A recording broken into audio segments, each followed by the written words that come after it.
Sometimes we don't know how good things are until things are no longer good. Then we realize maybe we made a mistake somewhere. Hi, this is Barry Phillips with 2-Minute Torah, day number 5 of the Torah portion Tavo, which includes the well-read, well-quoted Deuteronomy, chapter number 28. Let's go back to verse 15 from yesterday in chapter 28, and it says, "And it shall be, if you do not obey the voice of Yahweh your Elohim to guard to do all of his commands and his laws which I command you today, that all these curses shall come upon you and overtake you.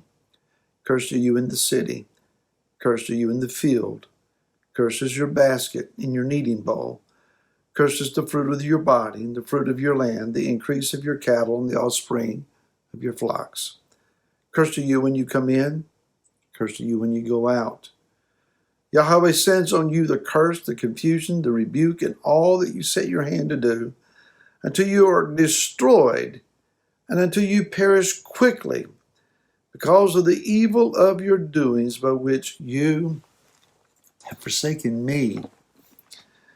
The reason that this system, this lineage, this ongoing system of cursing takes place is because he says, "You have forsaken me."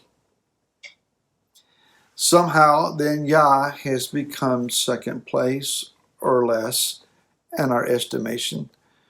And we have glorified our blessings. We have glorified our successes. We have considered ourselves too successful to fail. What a horrible mindset. Well, the economy has to turn around. It just has to. It can't fail. We got too much invested in it. Too many good people have too much work to do. We have set ourselves up for failure. Let's consider a few things. We had a chaotic structure yesterday. We have the same thing today. In verses 23 and 24, we're shown agricultural disaster, drought, and hardened soil. Defeat becoming a byword in verse 25 and 26. Inflammation in verse 27. Madness and blindness in verses 28 and 29. Constantly abused and robbed, verse 29, leading to oppression. And this pattern is repeated over and over again. Let's consider a few things. Drought. I read even today, Lake Mead, Lake Powell, both are major water supply sources for western states. Las Vegas, Nevada, parts of California, Colorado, all dependent upon these water sources. They are dramatically drying up.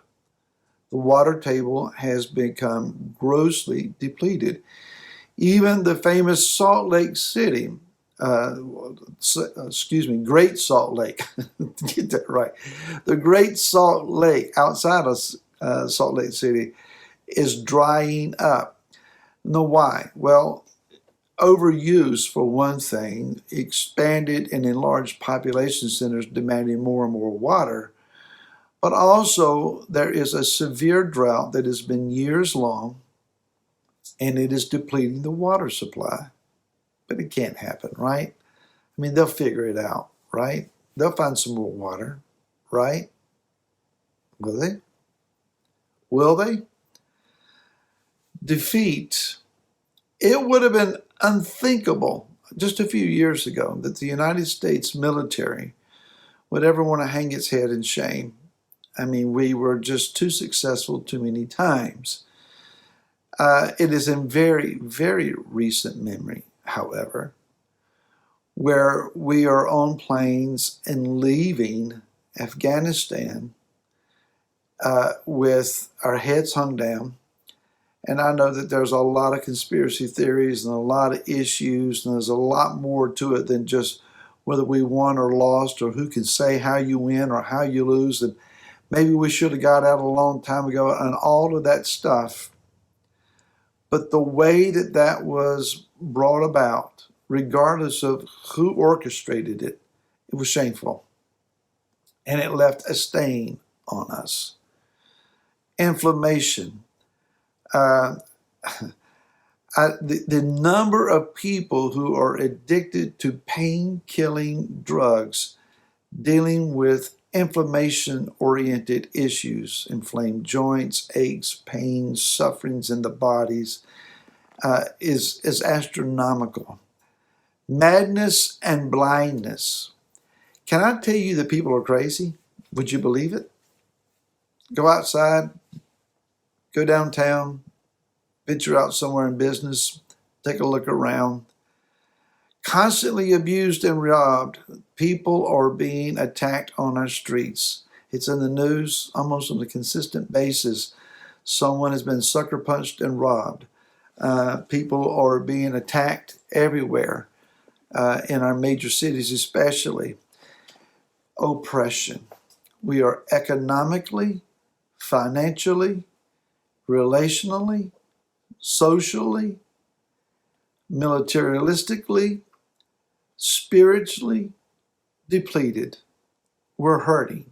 We're broken. And it's not just the United States. If you think it's here, consider other nations that may have been at this cycle of defeat even longer than we ourselves. So what is going on? We have forgotten and forsaken Yah. How do we fix this? It is not a political process. You're not going to be able to elect an answer. You may improve things. You may see some better candidates than what may currently hold office. You can vote one crowd in and vote another crowd out. But man can't fix this until man humbles himself and turns to the Creator and repents, confessing our sins, acknowledging that we have turned from His face, and asking for His forgiveness, for restoration, and turning again to walking obediently before Him. There is no other formula. But can this happen when we are denying the very commands that Yah says that He wants us to obey? Even in religious circles, even in systems that say that they honor and glorify Him and that seek to be obedient to Him, when it comes to the commands of Yahweh, there are many excuses. There is at least this list that I have personally compiled. 1, Torah is bondage. Why would we ever want to subject ourselves to legalistic bondage? The Torah was only for the Jews. Therefore, we're not accountable because we're not Jewish. The Jews tried to be saved by keeping the Torah, and they failed. The Torah was given to the Jews only to curse them. The Torah has been abolished. The Torah, the word says, would one day be annulled. Maybe that's already happened, they say. We only need to obey the spirit of the Torah, not the letter. The letter kills, the spirit makes alive. The letter of the Torah will one day be done away with. The Torah brought death to those who tried to obey it. We would one day be free from, dead to, and delivered from the Torah as a standard of right behavior. Obeying the Torah is legalism. Messiah has fulfilled the Torah. Therefore, it's no longer necessary to obey it. The Torah is forever. The Torah is eternal. The Torah is Yah's own word, and He calls us to keep it. Shabbat Shalom to you, to your family, to all who gather with you. May your learning be incredible. May your experience of His light and life be overwhelming. May you be filled with rest and with great joy on this Shabbat. We'll see you again next week. Until then, shalom.